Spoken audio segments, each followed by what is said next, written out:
तुम्हारे मालिक को यह बात बताना पड़ेगी।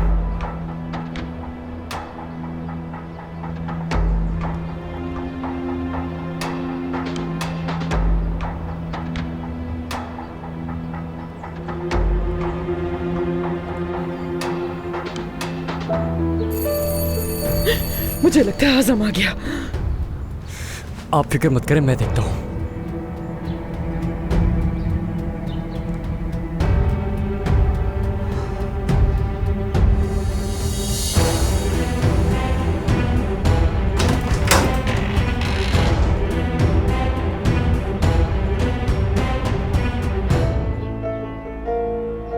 खुश आमदीद।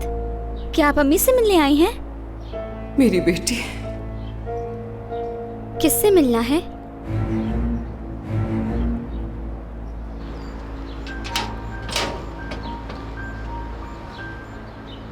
मेरा दिल नहीं मान रहा आपको यहाँ पर अकेले छोड़ के जाने से। अंदर आ जाए मेहमद भाई।